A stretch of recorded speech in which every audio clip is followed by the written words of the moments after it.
Aisyah menatap Nadia dengan mata membelalak, tangannya gemetar memegang ponsel yang baru saja menampilkan pesan ancaman dari ayah Nadia. Kau harus berpura-pura jadi pacarku, atau aku akan ceritakan rahasiamu ke seluruh kampus, kata Nadia dengan suara dingin, bibirnya melengkung sinis di tengah pesta ulang tahun yang ramai di sebuah cafe di Jakarta Selatan. Aisyah merasa dunia berputar, karena rahasia yang dimaksud adalah ketertarikannya pada perempuan, sesuatu yang dia sembunyikan rapat-rapat dari keluarga konseratinya di Bandung.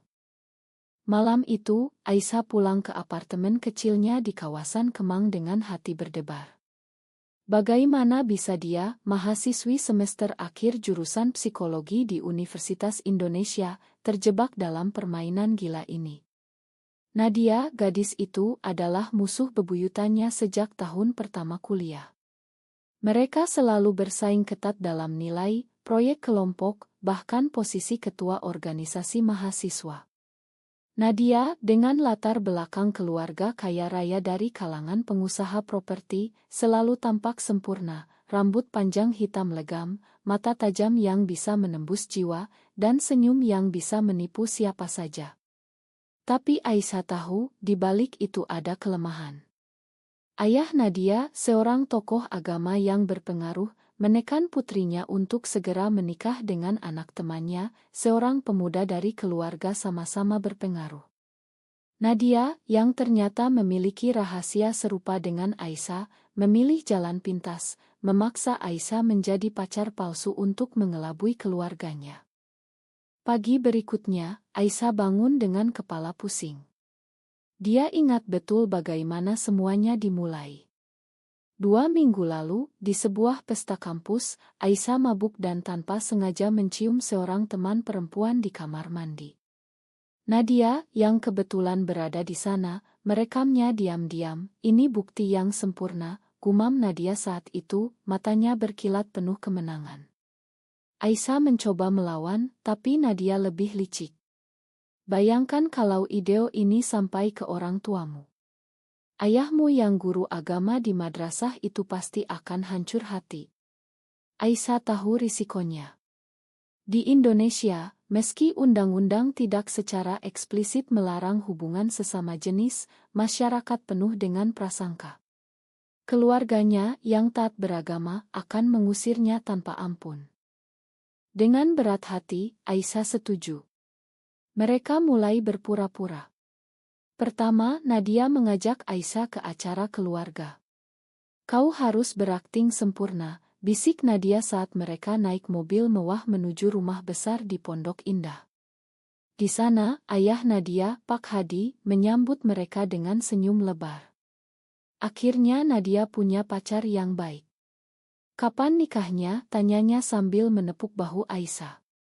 Aisyah tersenyum kaku, tapi di dalam hatinya, dia muak. Nadia, di sisi lain, tampak tenang, tangannya memegang lengan Aisyah seolah-olah itu nyata. Malam itu, saat mereka berdua di kamar tamu, Nadia berbisik, "Terima kasih. Ini hanya sementara." Tapi Aisyah merasakan ada sesuatu yang aneh di tatapan Nadia, sesuatu yang lebih dari sekadar permainan. Hari-hari berikutnya, hubungan palsu itu mulai menimbulkan masalah. Di kampus, teman-teman mulai bergosip. Aisyah dan Nadia. Mereka kan musuh sejak dulu, kata Rina, sahabat Aisyah, dengan mata curiga. Aisyah berbohong, bilang itu cinta yang tumbuh dari persaingan. Tapi semakin lama, semakin sulit. Nadia mulai menuntut lebih, panggilan telepon malam hari, kencan palsu di mal, bahkan pelukan di depan umum. Aisyah merasa terjebak, tapi dia tak bisa mundur. Rahasia itu terlalu berbahaya. Suatu sore, di perpustakaan kampus, Aisyah menghadapi Nadia. "Cukup sudah.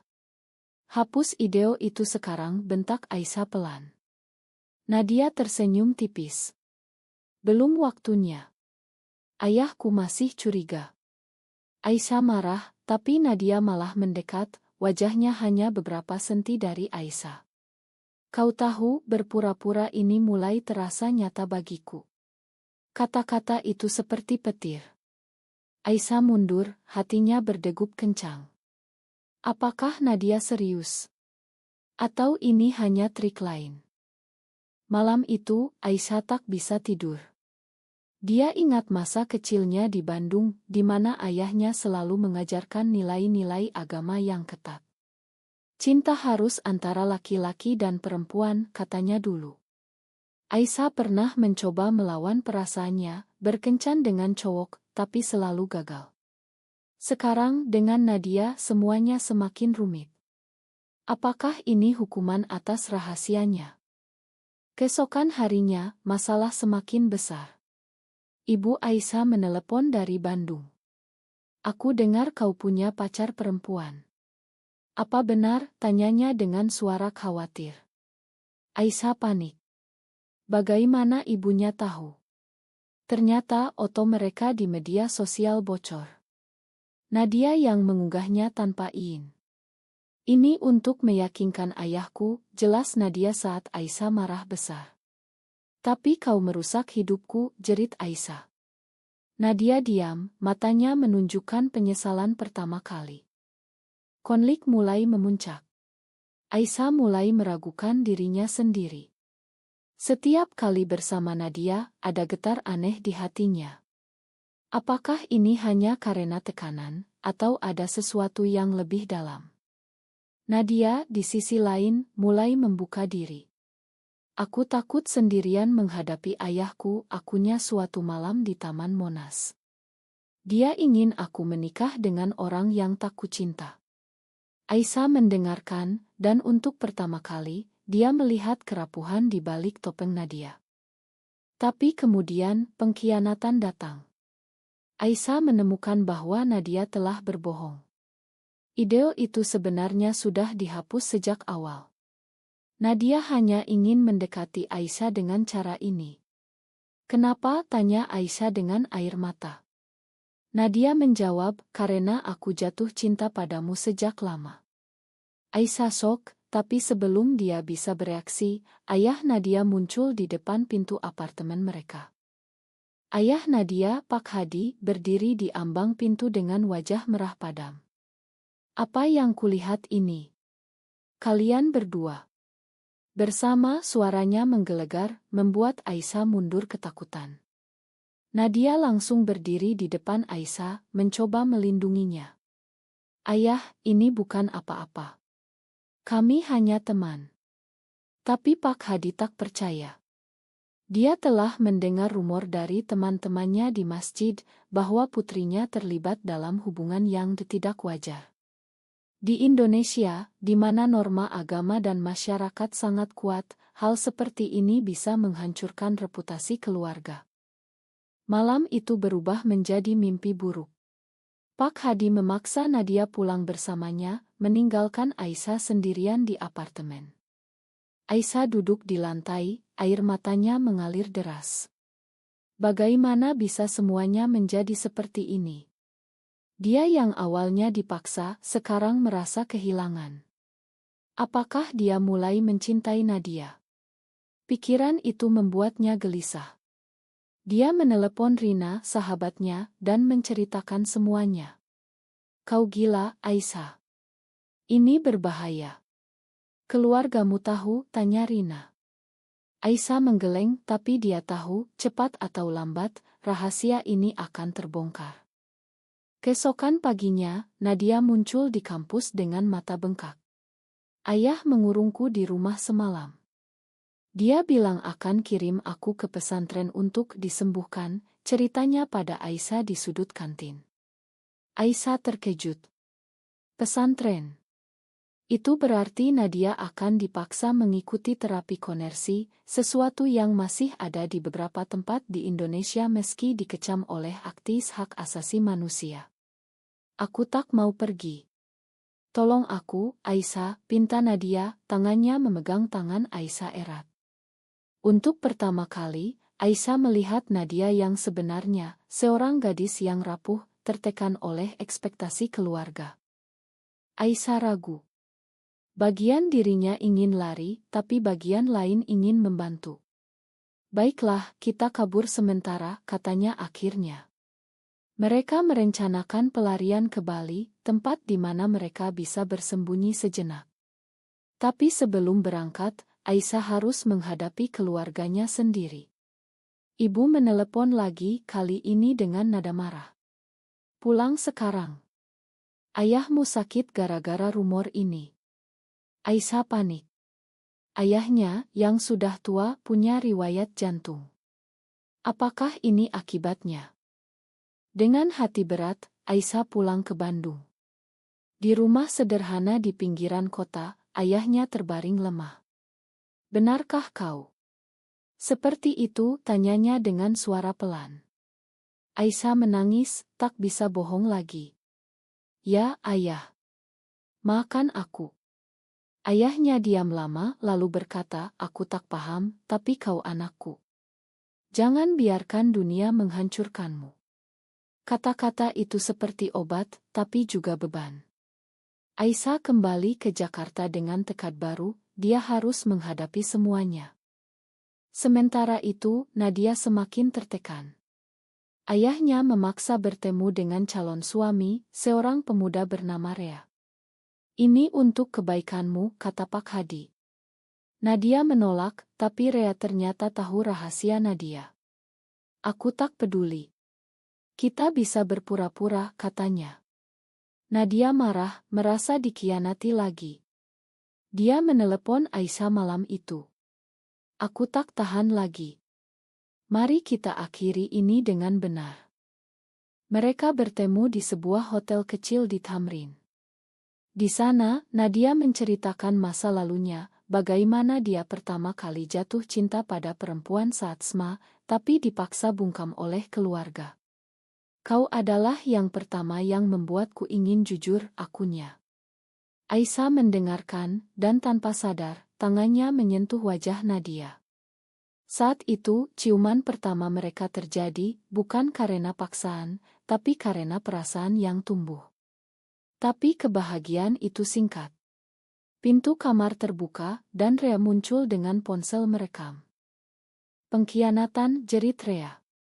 Ternyata, dia dikirim oleh Pak Hadi untuk memantau. Ide baru ini lebih buruk dari sebelumnya.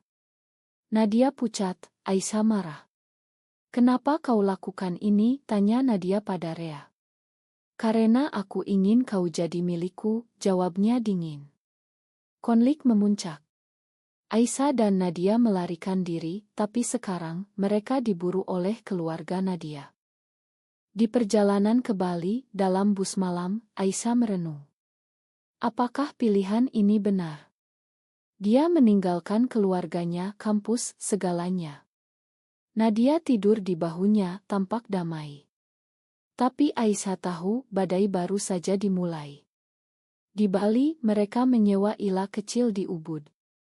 Di sana, mereka mulai membangun kehidupan baru, tapi bayang-bayang masa lalu menghantui.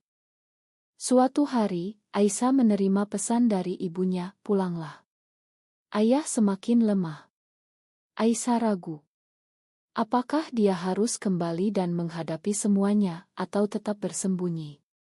Nadia melihat keraguan itu, berkata, "Jika kau pergi, aku ikut." Tapi Aisyah tahu itu berbahaya. Keputusan ini akan mengubah segalanya. Di ila kecil di Ubud, Aisyah dan Nadia hidup dalam ketegangan yang semakin memuncak. Pagi-pagi, Aisyah bangun dengan mimpi buruk, ayahnya jatuh sakit parah karena dia. Nadia yang tidur di sampingnya memeluknya erat. "Kita aman di sini," bisiknya. Tapi Aisyah tahu itu bohong. Ponsel mereka dimatikan, tapi rumor sudah menyebar di media sosial. Teman-teman di Jakarta mengirim pesan melalui akun palsu, "Polisi mencarimu, Nadia. Ayahmu melaporkan penculikan." Nadia tertawa pahit. "Penculikan? Aku yang memilih pergi." Tapi di balik tawa itu ada ketakutan. Keluarga Nadia punya koneksi luas, polisi, pengacara, bahkan media. Di Indonesia, di mana isu sering menjadi bahan sensasi, cerita mereka bisa jadi headline buruk. Aisyah mencoba tetap kuat, tapi inner conflict-nya semakin dalam. Apakah mencintai Nadia sepadan dengan pengorbanan ini? Keluarganya di Bandung pasti menderita. Saudara-saudaranya mungkin dikucilkan di masyarakat. Suatu siang, saat mereka berjalan di sawah Ubud, Nadia berhenti tiba-tiba. Aku punya rencana. Kita bisa pindah ke luar negeri. Aku punya tabungan. Aisyah terkejut. Kemana? Dan bagaimana dengan keluargamu? Nadia menjawab, Australia atau Belanda, di mana kita bisa bebas. Tapi Aisyah ragu. Lari bukan solusi. Kita harus hadapi Nadia. Kalau tidak, kita akan selamanya diburu. Konflik internal Nadia pun muncul. Dia ingat masa kecilnya di rumah mewah, di mana ayahnya selalu mengontrol segalanya. Aku tak mau jadi seperti ibuku yang menyerah pada tekanan, katanya. Ibu Nadia meninggal karena depresi, sesuatu yang jarang dibicarakan. Aisyah mendengarkan, dan semakin paham mengapa Nadia begitu posesi. Aku tak mau kehilanganmu, akui Nadia, air matanya jatuh. Tapi kemudian, pengkhianatan lain datang. Rina, sahabat Aisyah, muncul di ila mereka. Aku datang untuk bantu, katanya. Tapi Aisyah curiga. Ternyata, Rina dikirim oleh keluarga Aisyah untuk membujuk pulang. Ini salah, Aisyah. Kau melawan Tuhan, kata Rina dengan nada menghakimi. Aisyah marah. Kau tak paham, jeritnya. Nadia ikut campur, tapi Rina malah mengungkap rahasia. Nadia pernah pacaran dengan perempuan lain sebelumnya, dan dia tinggalkan begitu saja. Nadia pucat. Benar, dulu ada seorang gadis bernama Lila, yang ditinggalkan Nadia karena tekanan keluarga. Itu masa lalu, bela Nadia. Tapi Aisyah merasa dikhianati. Apakah aku hanya pengganti, tanyanya. Mereka bertengkar hebat. Nadia pergi ke pantai sendirian, meninggalkan Aisyah dengan Rina. Pulanglah bersamaku, pinta Rina. Aisyah hampir setuju, tapi ingat kata ayahnya, jangan biarkan dunia menghancurkanmu. Malam itu, Aisyah mencari Nadia di pantai Kuta. Dia menemukannya duduk sendirian, menatap ombak. Makan aku, kata Aisyah. Nadia menangis. Aku takut kau tinggalkan aku seperti Lila. Mereka berbaikan, tapi ketegangan belum hilang. Keesokan harinya, polisi datang ke Ila. Pak Hadi telah melacak mereka melalui kartu kredit Nadia. Mereka ditangkap dan dibawa kembali ke Jakarta. Di kantor polisi, Pak Hadi menunggu dengan wajah marah. Kau telah merusak anakku, bentaknya pada Aisyah. Nadia membela, ini pilihanku, ayah. Tapi Pak Hadi tak mendengar. Dia memaksa Nadia masuk rehabilitasi, sementara Aisyah dibebaskan tapi diancam. Jauhi putriku, atau aku akan hancurkan hidupmu. Aisyah pulang ke Bandung, hancur. Ayahnya semakin lemah, ibunya menangis setiap hari. Kenapa kau pilih jalan ini, tanya ibu.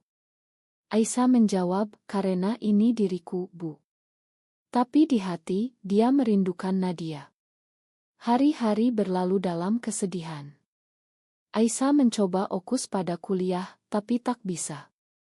Suatu hari, Nadia kabur dari rehabilitasi dan muncul di depan rumah Aisyah. Aku tak bisa tanpa kamu, katanya. Aisyah syok, tapi bahagia. Mereka kabur lagi, kali ini ke Yogyakarta, kota yang lebih tenang. Di sana mereka hidup sembunyi, tapi masyarakat sekitar mulai curiga. Tetangga bergosip, mereka terlalu dekat untuk sahabat. Konflik sosial memuncak saat seorang ustaz lokal mendengar cerita mereka dan mengadakan pengajian khusus tentang bahaya penyimpangan. Aisyah dan Nadia merasa terancam. Kita harus lawan, kata Aisyah. Nadia setuju. Mereka mulai mencari dukungan dari komunitas underground di Yogyakarta. Tapi pengorbanan semakin besar. Aisyah kehilangan beasiswa kuliah karena rumor Nadia dicabut warisannya. Apakah ini sepadan? Tanya Aisyah suatu malam. Nadia jawab, ya karena aku mencintaimu. Tapi keraguan tetap ada. Di Yogyakarta, Aisyah dan Nadia bergabung dengan kelompok dukungan rahasia. Di sana mereka bertemu orang-orang seperti mereka, perempuan yang berjuang melawan norma masyarakat. Kalian berani, kata seorang anggota bernama Sinta. Tapi keberanian itu punya harga. Pak Hadi tak berhenti mencari. Dia menyewa detektif swasta, dan akhirnya menemukan mereka. Suatu pagi, detektif itu muncul dengan Rea. Kembalilah, Nadia, kata Rea. Nadia menolak, tapi Rea menunjukkan surat dari pengadilan. Pak Hadi mengajukan hak asuh atas Nadia karena ketidakstabilan mental. Di Indonesia, meski Nadia sudah dewasa, pengaruh keluarga masih kuat. Aisyah panik. Kau tak bisa ambil dia, jeritnya. Pertarungan hukum dimulai. Aisyah mencari pengacara pro bono dari LSM Hak Asasi. Ini kasus sulit, kata pengacara itu. Masyarakat kita belum siap. Nadia depresi, sering menangis malam hari. Aisyah menghiburnya, tapi dirinya sendiri hancur. Ayahnya meninggal karena serangan jantung, dan Aisyah tak bisa hadir di pemakaman karena diburu. Ini salahku, tangis Aisyah. Nadia memeluknya. Tidak, ini pilihan kita. Tapi pengkhianatan datang lagi. Sinta, anggota kelompok, ternyata inorman Pak Hadi. Dia bocorkan lokasi mereka untuk uang. Ma, aku butuh uang untuk keluargaku, akunya saat ketahuan. Aisyah dan Nadia lari lagi, kali ini ke Surabaya. Di sana mereka bekerja di KAI kecil, menyembunyikan identitas. Tapi tekanan semakin berat. Nadia mulai ragu. Mungkin aku harus kembali dan menikah dengan Rea. Untuk akhiri ini. Aisyah syok. Jangan. Itu bunuh diri lambat. Mereka bertengkar, dan Nadia pergi semalam. Aisyah mencarinya kemana-mana, akhirnya menemukan di stasiun kereta. Jangan tinggalkan aku, pinta Aisyah. Nadia menangis. Aku takut menyakitimu lebih lagi. Mereka berbaikan, tapi sekarang mereka tahu harus ambil keputusan besar. Kembali ke Jakarta, mereka menghadapi Pak Hadi secara langsung. Di rumah besar itu, Nadia berkata, Ayah, aku mencintai Aisyah. Terima atau tidak, ini aku. Pak Hadi marah, tapi melihat kerapuhan putrinya, dia diam, pergilah. Tapi jangan harap warisan. Nadia setuju, tapi itu berarti mereka mulai dari nol. Aisyah dan Nadia pindah ke apartemen kecil. Mereka bekerja keras, Aisyah lanjut kuliah, Nadia mulai bisnis online. Tapi masyarakat tak berhenti. Di kampus, Aisyah dikucilkan. Lesbi, ejek teman-teman. Nadia diancam online. Suatu hari, Rea muncul lagi. Aku bisa bantu kalian, tapi Nadia harus jadi istriku. Nadia tolak, tapi Rea ancam sebarkan ideo.